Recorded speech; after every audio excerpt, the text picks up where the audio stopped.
30,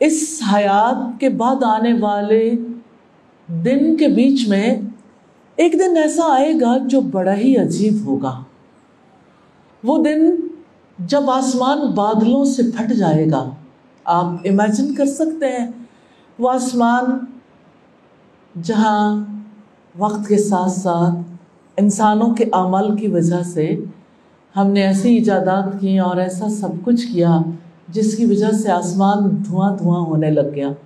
smoke اس season میں یہ جو اب ہم سے بالکل قریب آ رہا ہے، اتنی زیادہ لاہور کو اپنی لپیٹ میں لے لیتی ہے کہ سیزن میں شاید ہی کوئی دن ایسا ہو جہاں دنیا بھر میں لاہور سے زیادہ آسمان ایسی حالت میں ہو. اس کائنات کے آغاز کو دیکھیں.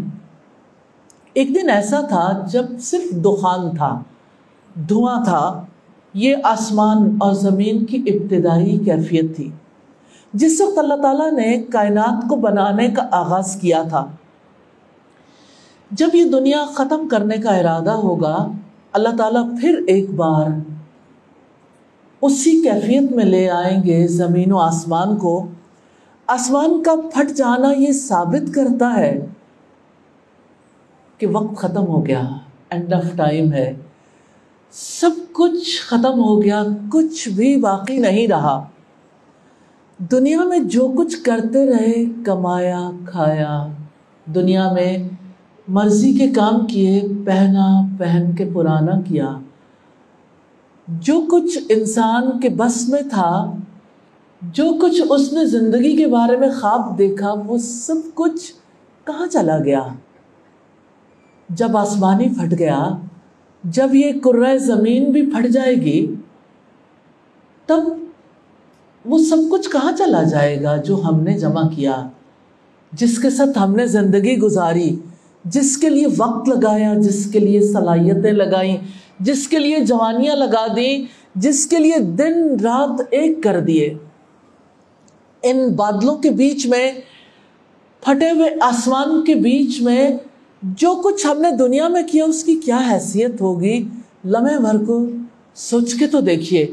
یہ وہ چیز جس پر ہمیں غور کرنا ہے.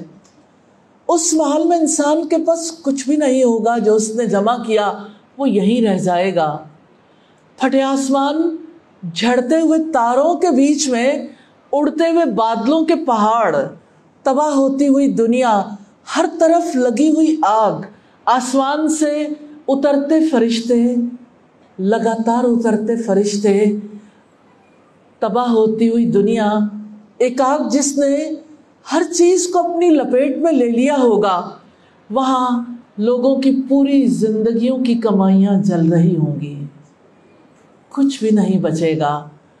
رب العزت نے توجہ دلائی ہے، دیکھو کتنی قیمتی زندگی ملی تھی، وقت تھا، تمہاری قدر و قیمت تھی، تمہاری صلاحیتوں کی ویلیو تھی، تمہارا نام تھا، تمہاری عزت تھی، تمہاری پہچان تھی. کتنا قیمتی وقت تمہیں ملا تھا. کیا اس دن کے لیے جب نہ آگے بھیجا ہوا کچھ باقی ہے، نہ پیچھے ایسی کوئی چیز ہے جس کی وجہ سے فائدہ نصیب ہو؟ انسان کے دونوں ہاتھ خالی ہو جائیں تو وہ کتنا بے بس محسوس کرتا ہے، کتنا تہی دامن محسوس کرتا ہے، کتنا محروم محسوس کرتا ہے. اس کی اذیت کی کوئی انتہائی نہیں رہ جاتی. اسی وجہ سے تو انسان اپنے مستقبل کے لیے سب کچھ جمع کرتا رہتا کہ کہیں مجھ پر ایسی صورتحال نہ آ جائے جب میرا کوئی پرسان حال نہ ہو، جہاں میں بالکل خالی ہاتھ ہو جاؤں، جہاں میں تہی دامن ہو جاؤں، جہاں میرے پاس اپنی گزر اوقات کے لیے بھی کچھ نہ بچے. اللہ تعالیٰ نے انسان کو اس کا علم دے رکھا ہے کہ اینڈ آف ٹائم ہوگا، یعنی ایسا وقت آئے گا جب سب کچھ ختم ہو جائے گا. کل من علیہا فان، جو کچھ اس دھرتی پر ہے، اس زمین پر ہے، سب فنا ہو جانے والا ہے. خوش نصیب ہوں گے وہ لوگ جنہوں نے اپنی زندگی میں اپنے اگلے جہان کے لیے کچھ کمایا ہوگا یا صدقہ جاریہ والے عمل کیے ہوں گے جو اعمال آئندہ آنے والے دن میں کام آئیں گے۔ اپنی زندگی کے بارے میں ایک لمحے کے لیے رک کر سوچئے گا۔ دوسروں کے بارے میں سوچیں گے تو فائدہ نہیں ہوگا، اگرچہ ہمیں دوسروں کے بارے میں بھی اس انداز میں سوچنے کا حکم ہے کہ جن کی رسپانسبلٹی ہم پر ہے، قُوْ أَنفُسَكُمْ وَأَهْلِيكُمْ نَارًا، اپنے آپ کو اور اپنے گھر والوں کو آگ سے بچاؤ۔ تو اس انداز میں سوچنا تو مؤثر ہے، لیکن دوسروں پر تنقید کا، دوسروں پر کرٹیسزم کا فائدہ نہیں ہوگا۔ تنقید سے، تبصروں سے کچھ بھی ہاتھ نہیں آتا، نفع و نقصان کا احساس بھی نہیں ہوتا۔ حقیقت یہ ہے کہ ہر صاحب فہم انسان نقصان سے بچنا چاہتا ہے، نفع حاصل کرنے کی کوشش کرتا ہے۔ رب العزت نے توجہ دلائی ہے ان آیات میں، اس دن انکار کرنے والوں کے لیے بڑی سختی ہوگی، وہ دن انکار کرنے والوں کے لیے بڑا تلخ ہوگا۔ اس دن ظالم کہے گا، جانتے ہیں ظالم کسے کہتے ہیں؟ جو کسی حقدار کو اس کا حق نہیں دیتا، جو کسی کو اس کے جائز مقام پر نہیں رکھتا۔ یہاں ظالم سے کون مراد ہے؟ وہ شخص جس نے اپنی جان کا حق بھی نہیں پہچانا۔ اس کا اپنی ذات پر یہ حق تھا کہ وہ اپنے رب کو پہچانتا، وہ اپنے رہنما، اپنے رسول کو پہچانتا، وہ اپنے لیے بہترین لائف سٹائل کا انتخاب کرتا۔ اس کی ذات کا، یعنی ہر انسان کی ذات کا اس پر حق ہے کہ وہ اپنے رب کی ہدایت حاصل کرے، رب کے راستے پر چلے، لیکن سب کچھ فراموش کر دیا۔ خود فراموشی خود فریبی کی وجہ سے ہی تو ہے۔ خود پرست انسان، خود غرض انسان خود فریبی میں، خود فراموشی میں مبتلا ہو جاتا ہے۔ اس دن وہ اپنے ہاتھوں کو چبائے گا۔ جسٹ امیجن، لمحے بھر کو سوچ کے دیکھیے کہ یہ میں ہوں اپنے رب کے سامنے اور میں اپنے ہاتھ چبا رہی ہوں۔ ہاتھ چبانے والی بات کوئی سادہ بات نہیں ہے۔ انسان کبھی شدید غصے میں ہو، رنج میں ہو، تب بھی آسانی سے ہاتھ نہیں چباتا۔ اس چبانے میں حسرت ہے، ندامت ہے، تلخی ہے، افسوس ہے، پچھتاوا ہے، لیکن کچھ کرنے کی ہمت نہیں ہے۔ ہمت کہاں چلی گئی؟ ہمت وقت کے ساتھ ہی چلی گئی۔ وقت ختم ہوا، ہمتیں بھی ختم ہو گئیں، کیونکہ اینڈ آف ٹائم ہو گیا۔ اب وقت نہیں ہے انسان کے پاس اپنی زندگی کو بدلنے کا۔ اس دن انسان اپنے ہاتھوں کو چبا کر کہے گا، یا لیتنی، اے کاش کہ میں اتخذت مع الرسول سبیلا، میں رسول کے ساتھ اپنا راستہ بناتا، میں رسول کا راستہ اختیار کرتا۔ اس حسرت، اس پچھتاوے کو آج محسوس کر جائیں گے، آج اس پر یقین کر جائیں گے، اپنی زندگی کے لیے آج کچھ سوچ پائیں گے، آج کچھ ارادہ کر پائیں گے۔ کیا اس بات پر یقین رکھتے ہیں کہ قرآن کی ساری باتیں سچی ہیں؟ یقین ہے نا؟ تو ایسا ہونے والا ہے۔ یا لیتنی اتخذت مع الرسول سبیلا، کتنے لوگ ہوں گے جو آہیں بھریں گے، ہائے میری بربادی، کاش میں نے رسول کے ساتھ راستہ اختیار کیا ہوتا۔ ہدایت کا راستہ، وہ بات جو زندگی بھر سمجھ نہیں آتی، حشر کے میدان میں سمجھ آ جائے گی۔ کسی انسان کے، کسی رسول کے سمجھائے بغیر ہی سمجھ آ جائے گی۔ بات بہت گہری ہے، بات سمجھنے والی ہے۔ یہ حسرت سادہ نہیں ہے کہ کاش میں رسول کے ساتھ راستہ اختیار کرتا۔ یہاں سوال یہ پیدا ہوتا ہے، رسول کا، محمد رسول اللہ صلی اللہ علیہ وسلم کا راستہ کیا ہے؟ یہ وہ راستہ ہے جو کائنات کے ہر دور میں اللہ تعالیٰ نے انسانوں کو دکھایا ہے۔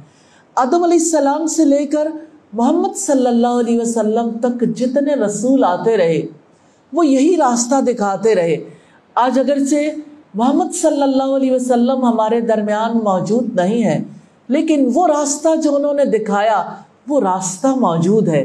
یہ راستہ اللہ تعالیٰ کی کتاب قرآن مجید اور محمد صلی اللہ علیہ وسلم کی سنت حدیث کی صورت میں، آپ کی تعلیمات کی صورت میں موجود ہے۔ آپ صلی اللہ علیہ وسلم نے فرمایا ترکت فیکم امرین، میں تم میں دو چیزیں چھوڑے جا رہا ہوں، اگر ان کو مضبوطی سے تھامو گے کبھی گمراہ نہیں ہوگے۔ کتاب اللہ و سنتی، اللہ کی کتاب اور میری سنت، میرا طریقہ۔ دو باتیں غور طلب ہیں، رسول کے راستے سے کیا مراد ہے اور ہدایت کے راستے سے کیا مراد ہے۔ ابن جریر طبری جن کی پہلی تفسیر قرآن مجید ہے وہ لکھتے ہیں ہدایت کے راستے سے مراد قرآن کا راستہ ہے۔ جیسے سورہ الفاتحہ میں ہم اللہ تعالیٰ سے دعا کرتے ہیں اہدنا الصراط المستقیم، ہمیں سیدھا راستہ دکھا دیجئے، یا اللہ ہمیں سیدھا راستہ دکھا دے۔ تو ہدایت کے راستے سے مراد وہ راستہ ہے جو اللہ تعالیٰ نے انسان کو دکھایا ہے۔ حشر کے میدان میں انسان کی پکار ہوگی یا لیتنی اتخذت مع الرسول سبیلا، ہائے اے کاش میں نے رسول کے ساتھ راستہ اختیار کیا ہوتا، ہدایت کا راستہ اختیار کیا ہوتا، ہائے میں نے اللہ کی کتاب کو پڑھا ہوتا، کاش میں نے قرآن مجید کا علم حاصل کیا ہوتا، کاش میں نے رسول اللہ کی سنت کو سمجھا ہوتا، کاش میں نے قرآن و سنت پر عمل کیا ہوتا، کاش میں نے اس پیغام کو پھیلایا ہوتا، گھر گھر تک، دنیا بھر تک اللہ اور اس کے رسول کے پیغام کو پہنچایا ہوتا، کاش رسول اللہ کی تعلیمات کو میں نے اپنی ضرورت سمجھا ہوتا، کاش میں نے رسول کے راستے پہ چلنے کو اپنے لیے کامیابی کا ذریعہ سمجھا ہوتا۔ یا لیتنی، کتنی حسرت ہوگی اس دن، کتنا پچھتاوا ہوگا۔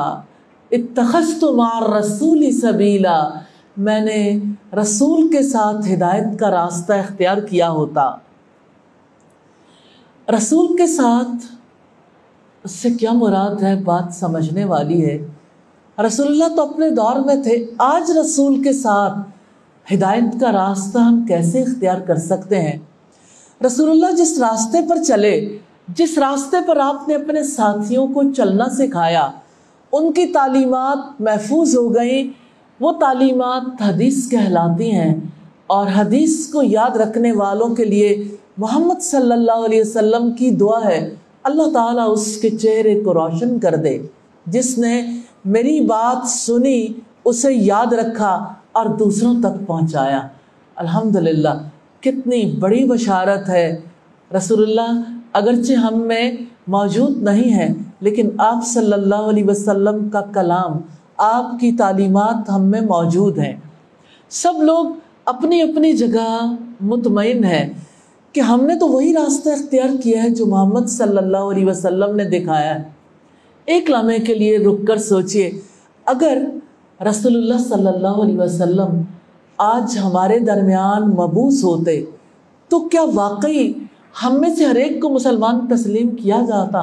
ہمارے ان اعمال کے ساتھ، ہمارے اس لائف سٹائل کے ساتھ، اس طرز زندگی کے ساتھ جو ہم نے اختیار کر رکھا ہے، ہمارے گھروں میں، ہمارے اداروں میں، ہماری عدالتوں میں، ہماری منڈیوں میں، ہمارے بازاروں میں، ہمارے حکومتی ایوانوں میں، ہمارے بچے، ہمارے بوڑھے، ہمارے جوان جو کچھ کرتے ہیں، ہمارے مرد، ہماری عورتیں جو کچھ کرتی ہیں، ہمارے تعلیمی اداروں کی تقریبات میں، ہماری خاندانی اور معاشرتی تقریبات میں جو کچھ ہوتا ہے، کیا واقعی وہ سب کچھ کرتے ہوئے ہم رسول اللہ صلی اللہ علیہ وسلم کے ساتھی کہلانے کے مستحق رہتے ہیں؟ کیا واقعی رسول اللہ صلی اللہ علیہ وسلم آج اگر ہمارے درمیان موجود ہوں تو ہمیں محمد صلی اللہ علیہ وسلم سے محبت کرنے والا آپ کا ساتھی شمار کیا جائے گا؟ ایک لمحے کے لیے تصویر کا دوسرا رخ بھی دیکھیے۔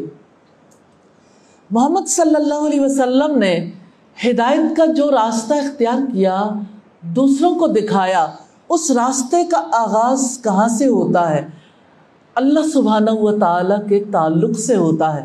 رسول اللہ صلی اللہ علیہ وسلم نے ایک اللہ سے تعلق رکھنا سکھایا، اس سے خالص ہونا سکھایا، اس سے محبت کرنی سکھائی، اس پر بھروسہ کرنا سکھایا، اس کا خوف رکھنا سکھایا، اس سے امید باندھنی سکھائی۔ آپ صلی اللہ علیہ وسلم نے اللہ تعالیٰ کی خاطر اپنے نفس کے اندر سے اٹھنے والی خواہشات، احساسات، انگزائٹیز کو کنٹرول کرنا سکھایا، جسے ہماری اصطلاح میں صبر کہتے ہیں۔ اور صبر اللہ تعالیٰ کے لیے کیا جاتا ہے، اور صبر کرنے والوں کے ساتھ اللہ تعالیٰ موجود ہوتا ہے۔ تو محمد صلی اللہ علیہ وسلم نے اللہ رب العزت کے انعامات پر اس کا شکر ادا کرنا سکھایا کہ جب نعمت دینے والے کو پہچانا ہے تو اس نعمت دینے والے کے شکر گزار بن کے رہو۔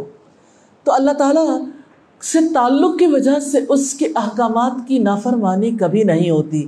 ہمارا رب بھی وہی ہے اور ہم سب انسان بھی وہی ہیں۔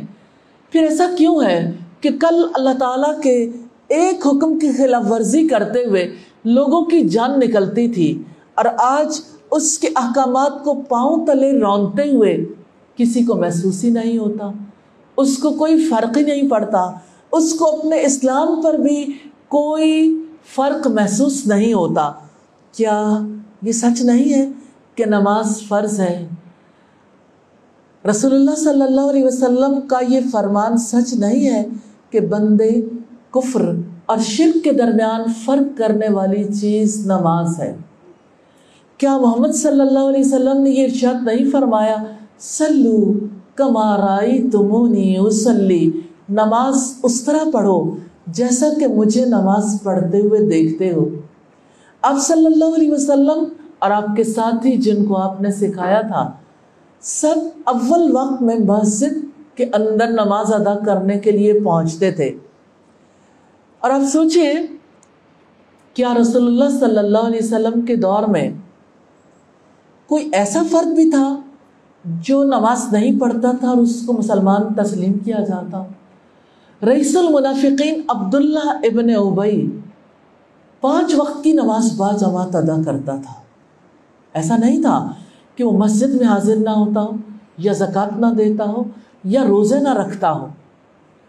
یہ سارے کام تو وہ بھی کرتا تھا، لیکن جہاد کے لیے جب بھی مسلمان نکلے، عبداللہ ابن ابی یا اس جیسے دوسرے منافق ساتھ ہوتے تو وہ آدھے راستے سے چھوڑ کے چلے جاتے یا میدان جنگ سے بھاگ جایا کرتے تھے۔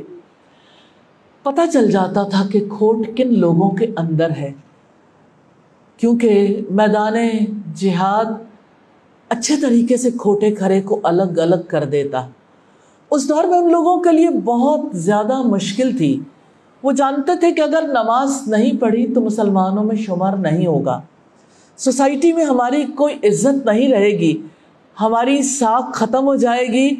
آج دیکھیے ہماری مسجدیں ویران ہیں۔ کیا آپ جانتے ہیں کہ فجر کے وقت عمومی طور پر شہروں میں فجر کی نماز میں کتنے نمازی ہوتے ہیں؟ اور وہ نمازی کون ہوتے ہیں؟ کیا وہ علاقے کے رئیس ہوتے ہیں یا علاقے کے فقراء ہوتے ہیں؟ نہ عمراء نہ فقراء، صرف گارڈز، موسٹلی گارڈز ہوتے ہیں۔ ہاں، کچھ علاقوں میں کچھ لوگ ایسے ہیں جو مسجد کے نمازی ابھی تک اپنے اللہ کے حکم کو پورا کرتے چلے جا رہے ہیں، لیکن ان کی نسلوں میں بھی آیا وہ مسجد کی نمازیں جاری ہیں؟ ہم دور نہ جائیں، اپنے گھروں کے اندر دیکھیں۔ آپ پتہ چلانا چاہتے ہیں کہ محمد صلی اللہ علیہ وسلم جس دین کو لے کر آئے، جس میں پہلا فریضہ نماز ہے، اس نماز کی ادائیگی کے لیے، باجماعت نماز کی ادائیگی کے لیے کہاں کہاں لوگ کوشش نہیں کرتے، کہاں کہاں لوگ سستی برتتے ہیں، تو دور جانے کی ضرورت نہیں۔ ہم اپنے گھروں کو دیکھیں، ہر گھر کے اندر ایسے افراد کی بڑی تعداد ہر خاندان کے اندر موجود ہے. کسی کا باپ، کسی کا بیٹا، کسی کا شوہر، کسی کے خاندان کے دوسرے مرد یا خواتین، نماز ادا نہ کرنے والوں کی فوج ظفر موج ہے. یہ محمد صلی اللہ علیہ وسلم کے راستے پر چلنے والے ہیں، جو مسجد کی نمازوں کو اپنے لیے ضروری خیال نہیں کرتے. کیا ہدایت کا راستہ یہی ہے کہ لوگ فجر کے وقت اپنی نیند پوری کر لیں؟ رسول اللہ صلی اللہ علیہ وسلم نے اپنی امت کی صبحوں میں برکت کی دعا کی تھی. آپ کی امت کے افراد آپ صلی اللہ علیہ وسلم کی سنت سے ہٹ کے راتیں لہو و لعب میں اور صبح نیند میں گزار دیتے ہیں. کیا اللہ سبحانہ و تعالیٰ نے یہ بابرکت وقت، زندگی کا یہ وقت اسی لیے دیا تھا کہ ہمارے گھر والے، وہ جو رسول اللہ صلی اللہ علیہ وسلم سے محبت کے دعوے کرتے ہیں، وہ سب فجر کے وقت اپنی نیند پوری کرنے کو زیادہ ضروری خیال کریں، اللہ تعالیٰ کے آگے حاضر ہونے کو اور مسجدوں میں حاضری کو اپنے لیے ضروری خیالی نہ کریں؟ کیا یہ سچ نہیں ہے کہ ہم نے مسجدیں ویران کر ڈالی؟ اقبال نے کہا تھا، مسجد تو بنا دی شب بھر میں ایمان کی حرارت والوں نے، من اپنا پرانا پاپی ہے برسوں میں نمازی بن نہ سکا. کتنے لوگ ہیں جو اس بات کا شوق رکھتے ہیں کہ مسجد تعمیر کروا دیں، کیونکہ مسجد کی تعمیر انہیں جنت تک پہنچا سکتی. مسجد کی تعمیر بڑی امپورٹنٹ ہے، لیکن مسجد کی آباد کاری اس سے بھی زیادہ امپورٹنٹ ہے، اس سے بھی زیادہ اہمیت کی حامل ہے. اگر میں یہ کہوں کہ سوسائٹی میں کتنے گھر ہوں گے جن کے رہنے والوں نے کبھی فجر کی نماز مس نہ کی ہو؟ چلیے، میں یہ نہیں کہتی کہ آپ ہینڈ ریز کریں، لیکن سوچیں ضرور، کیا کوئی ایک گھر بھی ایسا ہے جہاں کبھی کوئی فجر کی نماز مس نہ ہوئی ہو؟ تو شاید ایسا ایک گھرانہ بھی نہیں ملے گا، کیونکہ مرد مسجد جانے سے گریزاں ہیں تو خواتین، بچیاں، بچے فجر کے وقت اٹھنے سے گریزاں ہیں. ہمیں رک کر یہ تو سوچنا ہے، آخر یہ نوبت کیسے آن پہنچی؟ اور بات محض کل کی نہیں ہے، کل کی حسرت کی بات نہیں، بات تو آج کی بھی ہے. یہ تو طے شدہ بات ہے، جب بھی کسی قوم نے رسول کی مخالفت کی، جب بھی کسی نے رسول کے راستے کو چھوڑا، اللہ تعالیٰ نے اسے پکڑ لیا، پھر اس قوم کو کبھی نہیں چھوڑا. اگر یقین نہیں آتا تو قوم نوح کو دیکھیے، جن کے لیے اللہ تعالیٰ نے آسمانوں کو حکم دیا اور آسمان نے اتنا پانی برسایا، زمین نے اتنا پانی اگل دیا جس کی وجہ سے بہت بڑا طوفان آ گیا. پھر اس طوفان سے اللہ تعالیٰ نے چند لوگوں کے ماں سوا کسی کو نہیں بچایا.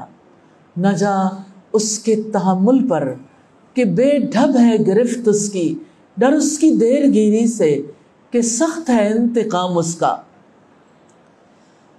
آج بھی جو لوگ محمد رسول اللہ صلی اللہ علیہ وسلم کی مخالفت کرتے ہیں، عجیب بات محسوس نہیں ہوتی؟ محبت ہو اور مخالفت ہو، محبت کے بلند بانگ دعوے ہوں اور مخالفت بھی اپنے عروج پر ہو، اپنی انتہا پر ہو. کیسے ایسا ممکن ہو گیا؟ محبت اور مخالفت اکٹھی ہو گئی. اس سوسائٹی کے اندر محبت بھی بہت ہے، لیکن سنت کو فالو کرنے کی ضرورت بھی محسوس نہیں کرتے. سنت کی، آپ صلی اللہ علیہ وسلم کے لائف سٹائل کی مخالفت بھی ہے. قوم نوح کو اللہ تعالیٰ نے پانیوں میں ڈبو دیا جب انہوں نے حضرت نوح علیہ السلام کی مخالفت کی. قوم عاد کو اللہ تعالیٰ نے ایک بے خیر ہوا بھیج کر کھجور کے کٹے ہوئے تنوں کی مانند کر دیا. قوم سمود پر اللہ تعالیٰ نے ایک چنگھاڑ بھیجی اور پوری قوم اس چنگھاڑ سے اس طرح سے ختم ہوئی کہ ان کے دل پھٹ گئے اور ان کے کانوں اور ان کی آنکھوں اور ان کے جسم کے ہر راستے سے وہ خون بہنے لگا۔ کیا ہم نہیں جانتے کہ قوم شعیب پر اللہ تعالیٰ نے شعیب علیہ السلام کی نافرمانی کی وجہ سے کیسے عذاب بھیجا تھا؟ کیا اللہ تعالیٰ نے فرعون کو سمندر میں ڈبو نہیں دیا؟ جب بھی کسی قوم نے اپنے رسول کی مخالفت کی، جب بھی کسی قوم نے رسول کے راستے پر چلنے سے انکار کیا، تو اللہ تعالیٰ نے ان کو پکڑ لیا، ان کا فیصلہ کر دیا۔ کیا رسولوں کو جھٹلانے والے قوم سمود کو، قوم عاد کو، قوم نوح کو اور فرعون اور اسی جیسی دوسری ہستیوں کو بھول گئے؟ جس قوم نے بھی رسول کے راستے کو چھوڑا ہے، اللہ تعالیٰ نے اسے پھر کبھی نہیں چھوڑا۔ یہ اللہ تعالیٰ کی سنت ہے، اللہ تعالیٰ کا طریقہ کار ہے، اور اس کے پکڑنے کے بھی اپنے انداز ہیں۔ رب العزت کہتے ہیں اس وقت پچھتاوے سے کیا ہاتھ آئے گا جب کہو گے یا لیتنی اتخذت مع الرسول سبیلا، اے کاش کہ میں نے رسول کے ساتھ ہدایت کا راستہ اختیار کیا ہوتا۔ آج کی دنیا میں لوگوں نے سمجھ رکھا ہے سود کھائیں گے تو کاروبار چلیں گے، رشوت کھائیں گے تو مال حاصل ہوگا، اور مال ملے گا، بیٹیوں کی شادیاں ہوں گی، سوسائٹی میں مقام بنے گا، لوگوں کی نظروں میں اور لوگوں کے دلوں میں عزت تبھی ہوگی، رزق ملے گا، ترقی ہوگی، چاہے وہ حرام راستے سے ملے۔ ملاوٹ کریں گے تو رزق میں ترقی ہوگی۔ کہ اللہ کے رسول صلی اللہ علیہ وسلم نے نہیں فرمایا من غش فلیس منا، جس نے ملاوٹ کی وہ ہم میں سے نہیں ہے؟ کہ اللہ کے رسول صلی اللہ علیہ وسلم نے ہمارے سامنے حق کو حق اور باطل کو باطل کر کے نہیں دکھایا۔ آج کی دنیا میں دیکھیے ڈاکٹرز بھاری فیسیں وصول کرتے ہیں، لوگ جاں بلب ہوتے ہیں، لیکن ڈاکٹر اس کو اپنا کسٹمر ہی سمجھتا ہے، جس سے اس نے ہر صورت مال نکلوانا ہے کہ شاید اس طرح مال نکلوائیں گے تو ہمارے محلات تعمیر ہوں گے۔ کون ہے جو اپنے آپ کو غلط سمجھتے ہوئے یہ کام کر رہا ہو؟ ہر ایک اپنے آپ کو صحیح سمجھتا ہے اور اپنے آپ کو رسول اللہ صلی اللہ علیہ وسلم کے راستے پر سمجھتا ہے، اور اپنے آپ کو رسول اللہ کی شفاعت کا مستحق سمجھتے ہوئے یہ سب کچھ کرتا ہے۔ کیا واقعی رسول اللہ صلی اللہ علیہ وسلم نے سود کا راستہ دکھایا تھا؟ کیا آپ نے ملاوٹ اور ذخیرہ اندوزی کا راستہ دکھایا تھا؟ کیا واقعی ان نافرمانیوں کا نام اسلام ہے؟ کیا سود خوری اسلام میں جائز ہے، یا ذخیرہ اندوزی جائز ہے، یا شراب نوشی جائز ہے، یا نشہ کرنا جائز ہے؟ کیا واقعی قرآن کو چھوڑ دینا اور محمد صلی اللہ علیہ وسلم کی تعلیمات، آپ کی احادیث کو چھوڑ دینے کا نام ہی اسلام ہے؟ اپنے گھروں میں دیکھیے، آپ کے گھروں میں کیا کچھ موجود نہیں ہے، لیکن آپ کے گھروں میں حدیث کی کتنی کتب موجود ہیں۔ ان کتب کو کون پڑھتا ہے؟ کون اپنے بچوں کو بتاتا ہے کہ ہمارے رسول نے ہمیں کیا حکم دیا، کیا کر کے دکھایا، کس موقع پر انہوں نے کیا کیا تھا؟ کیا واقعی محمد رسول اللہ صلی اللہ علیہ وسلم کی تعلیمات کو اون نہ کرنا، آپ صلی اللہ علیہ وسلم کی تعلیمات پر مبنی کتب کو گھر میں نہ لانا، ان کو اس قابل نہ سمجھنا کہ انہیں پڑھا جائے، ان پر عمل کیا جائے، اس پیغام کو پہنچانا اپنا فریضہ نہ سمجھنا، کیا واقعی یہی اسلام ہے؟ کیا یہی رسول اللہ سے محبت ہے؟ کیا یہی رسولوں کے ساتھ ہدایت کا راستہ اختیار کرنا ہے؟ کیا واقعی رسول اللہ صلی اللہ علیہ وسلم نے اسی لیے پتھر کھائے تھے، محنتیں مشقتیں اسی لیے کی تھیں کہ ان کی امت کے افراد دین کی اپنے انداز سے نئی تعبیر کر لیں، اپنی پسند کا دین، خود ساختہ دین اختیار کر لیں، جس کو جی چاہے دین قرار دے دیں، جس کو جی چاہے دین سے باہر نکال دیں۔ دین تو وہی ہے جو اللہ تعالیٰ نے بھیجا، اللہ کی کتاب میں ہے، جو محمد رسول اللہ صلی اللہ علیہ وسلم کی تعلیمات میں ہے۔ ہدایت کا راستہ اللہ تعالیٰ کی کتاب قرآن مجید کا راستہ ہے، ہدایت کا راستہ محمد صلی اللہ علیہ وسلم کی سنت کا، آپ صلی اللہ علیہ وسلم کی تعلیمات کا راستہ ہے، ہدایت کا راستہ محمد رسول اللہ صلی اللہ علیہ وسلم کا راستہ ہے۔ آپ صلی اللہ علیہ وسلم فرمائیں گے انہی آیات کے اختتام پر ہے یا ربی ان قوم اتخذوا ھذا القرآن مہجورا، اے میرے رب یقیناً میری یہ وہ قوم ہے جس نے قرآن کو چھوڑ دیا تھا۔ کبھی کبھی ایسا ہوتا ہے کہ انسان قرآن پڑھتا بھی ہے، اس کا ترجمہ بھی سیکھ لیتا ہے، اس کی تفسیر بھی کر لیتا ہے، لیکن اپنی زندگی میں لے کے نہیں آتا، اس پر غور و فکر نہیں کرتا، اس کو اپنی پہلی ذمہ داری نہیں بناتا۔ کبھی ایسا ہوتا ہے کہ قرآن پڑھنے کو کوئی اپنی ذمہ داری خیال نہیں کرتا، تو سوچئے یہ رسول اللہ کی گواہی ہوگی حشر کے میدان میں، جب ساری انسانیت موجود ہوگی، آدم علیہ السلام سے لے کے آخری انسان تک۔ اب یہ بتائیے رب العزت یہ گواہی سن کر کیا خوش ہوں گے؟ کیا رسول اللہ صلی اللہ علیہ وسلم خوشی سے یہ گواہی دیں گے کہ میری قوم نے، میری امت نے قرآن کو چھوڑ دیا تھا؟ ذرا سوچئے تو صحیح، کتنے بودے گھٹیا اور ذلیل قسم کے بہانے ہیں جو ہماری امت کے لوگ گھڑتے ہیں۔ ہمارے گھر اکیلے ہیں، ہمارے لیے وقت نکالنا ممکن نہیں، کسی کی تعلیم ہے، کسی کے لیے گھر کا کام ہے، کسی کی جاب ہے، کسی کے بچے ہیں، کسی کا بزنس ہے، کسی کا شوہر ہے۔ کیا زندگی دوبارہ ملے گی؟ کیا دوبارہ یہ وقت ملے گا؟ زندگی کے لیے جو رہنمائی آئی ہے وہ اسی زندگی کے لیے ہے، اس کے بعد کبھی کوئی اور زندگی ملنے والی نہیں ہے۔ ہم نے نہ سیکھا تو محروم رہ جائیں گے۔ آخر کب تک اپنے آپ کو دھوکہ دیتے رہیں گے؟ آخر کب تک خود کو محروم رکھیں گے؟ کیا واقعی حشر کے میدان میں یہی کہنا چاہتے ہیں یا لیتنی اتخذت مع الرسول سبیلا، ہائے اے کاش کہ میں رسول کے ساتھ ہدایت کا راستہ اختیار کرتا۔ آج وقت ہے، آج اللہ تعالیٰ کا دیا ہوا یہ خوبصورت وقت، قیمتی وقت ہے۔ آج معافی مانگیں گے، توبہ کریں گے تو وہ قبول کر لے گا انشاءاللہ۔ آج تلافی ہو سکتی ہے، آج رسول کے راستے پہ چل سکتے ہیں، آج رب کے راستے پہ چل سکتے ہیں، لیکن چلے گا تو وہی جو غلطی کا اعتراف کر کے اپنی اصلاح کر لے گا۔ دیکھیں اللہ کے رسول کے ساتھی تو ایسے تھے جو اپنے گھر بار چھوڑ کر مدینہ میں آن بسے تھے۔ اس دور میں ہجرت کرنا فرض ہو گیا تھا، جو ہجرت کر کے نہیں آتا تھا اس کا اسلام قبول نہیں کیا جاتا تھا۔